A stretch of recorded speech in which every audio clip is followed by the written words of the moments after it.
Are you recording? Okay, good. This is Air Compressor 101. So we are going to talk about operation of an air compressor, a little bit of maintenance, and then we're going to turn this into a lab activity where you set up the compressor properly, either one that we have or one at home.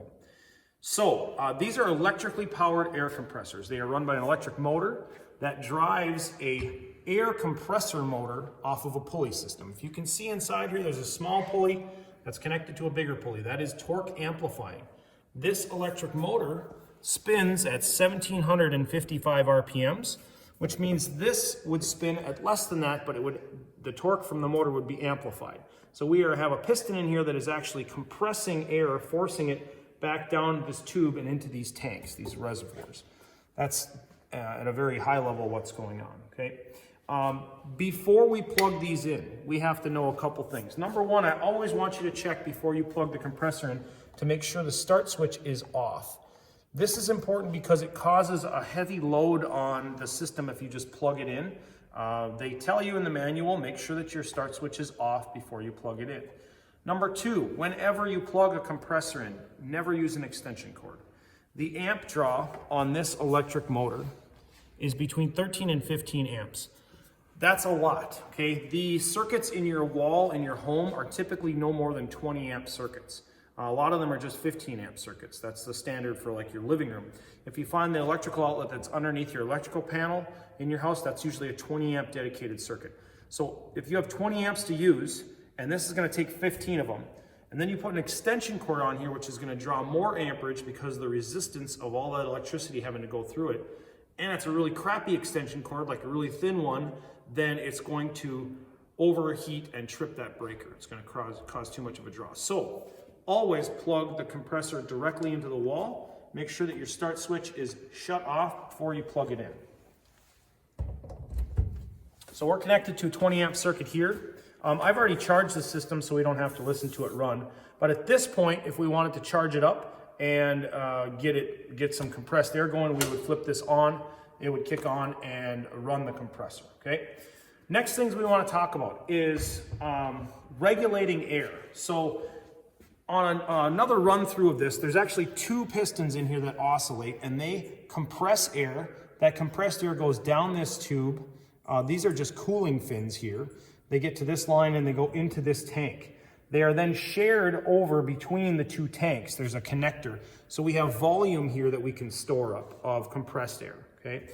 The air inside the tank is regulated right here up to a certain amount of pounds per square inch. And the red zone, if you can see that, it's kind of hard to see, is about 150 pounds per square inch. After that, they're like, oh, danger zone. So the machine will shut itself off automatically and it reaches that point.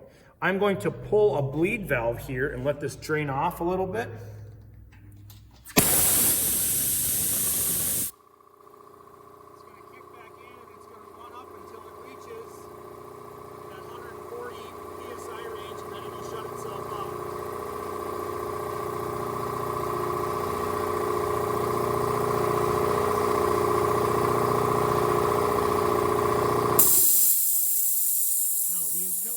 Is in this regulator right here. It's underneath this cap. And I would tell you for the level 101, you don't need to be inside this. Generally, it senses pressure, breaks the circuit, stops the electric motor from running. What you do need to know and be able to find is there's two gauges on your compressor. One is the tank pressure. That's right here. And right now we've got about 135 PSI of tank pressure. The other one is the line pressure that's feeding out to your air lines. And in this case, we have that regulated down right now to about 60 PSI. In order to change that, and this is something you need to be able to do, there's usually a regulator knob, and this says push to lock, pull to adjust. So if I pull up, that allows me to adjust this, and if I turn it clockwise, it's going to increase the line pressure going out from the regulator, out of the tanks, and out to my air compressor line. So I'm going to crank that up to what is normally operating as 90 to 95 PSI for any pneumatic tool, okay? We've already got a line connected, but I'm going to show you how to work this. These connectors are kind of special in that they will accept any style coupler, Milton style coupler, but they're kind of a two-stage. First, we have to release this collar lock, push that back, and then we have to push in the female locking side of the collar and it ejects it. These short nipples on here, their Milton coupler, are standard for construction. But if you go to automotive industry, you'll find that there are ones that have longer nipples on them as well, and they don't connect together. They don't play well together. Construction always uses the short ones. To connect this, you push in, and that will lock that collar in, but then you also have to bring this collar, the black locking collar, back down. Okay, and now we've recharged the line. We can hear a little bit of air coming through there. Disconnect, and just for the sake of another version of this over here, this is another compressor we'll talk a little bit about. If I wanted to connect this one, I can't push in, I have to pull this collar back, connect, and then it locks in place. Whoa, there I just disconnected, okay?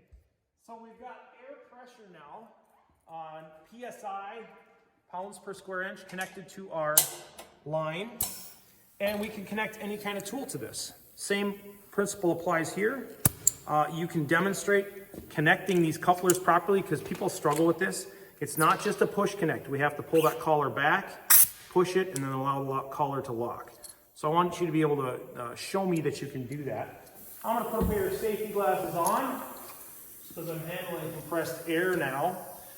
The air blower, everybody enjoys this, right? They can dust off surfaces, clean off themselves.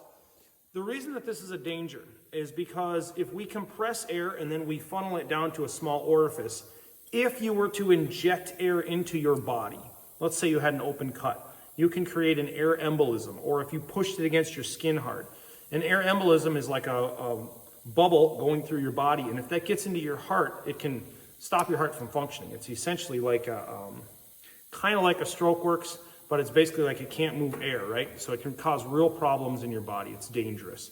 So generally, either of these blower nozzles have to be regulated, meaning you would take the Viton tip off and you just have a lot less compressed or focused air.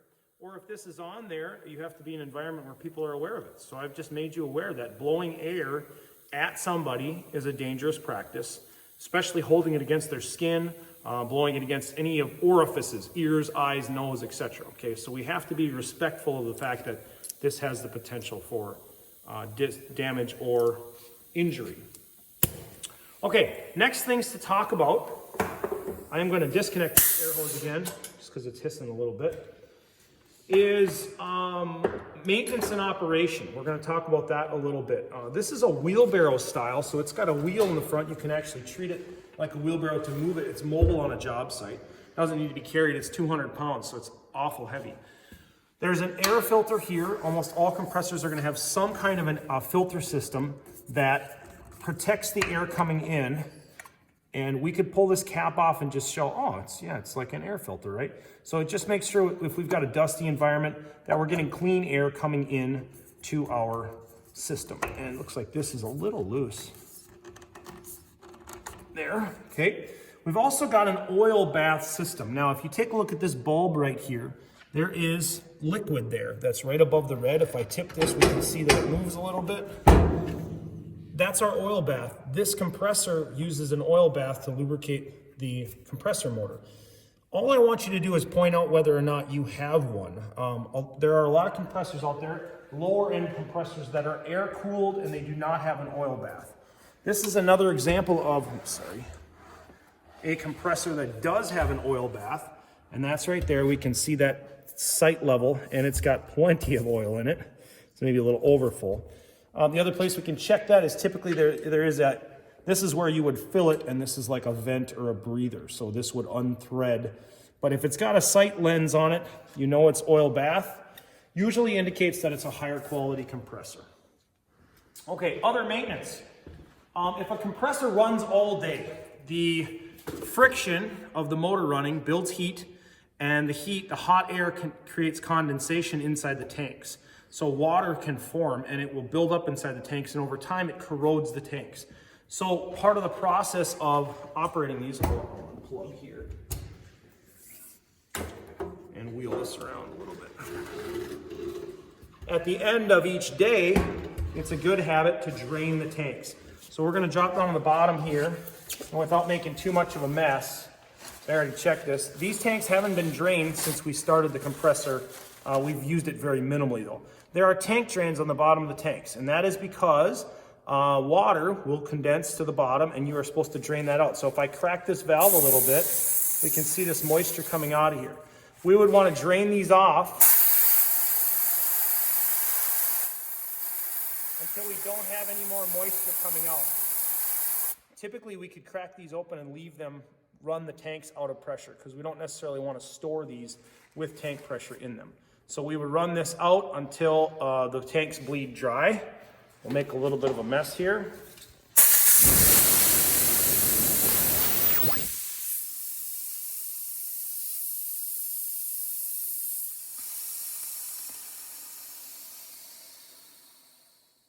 And so we can see that this moisture will eventually corrode the inside of the tanks. It's got a little bit of rust in it. This is nothing too severe, but we want to drain that off. We can leave this open if we're storing. We just want to remember to close it before we start to compress the system or run the system to build compressed air. Okay, other than that, maintenance-wise, we talked about the features there, oil bath, air filter, draining the tanks. The next step is for you to find a system that you can identify all these components on and point them out and then properly operate the air compressor. Scene. Okay, so just looking at this system, because it's slightly different, still have an air filter here. Our tank pressure right here, we've got about 120 psi. And then our line pressure out, if we wanted to adjust that, I want to reduce it, so I'm going to turn it counterclockwise. I'm going to have to bleed this air off in order for the line pressure to drop down. So I have to actually plug something in order to see this.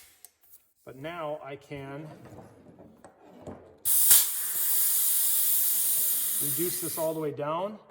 If I plug this in, when I turn it up or clockwise, I can increase the line pressure to get it to be where I want it. I can't exceed the tank pressure here. It's not possible. So I could max it out, but it's not going to go above what's in the tank, what's left, okay? Right now it's shut off, so I would flip this on for auto, and then this is another way to bleed the tank out.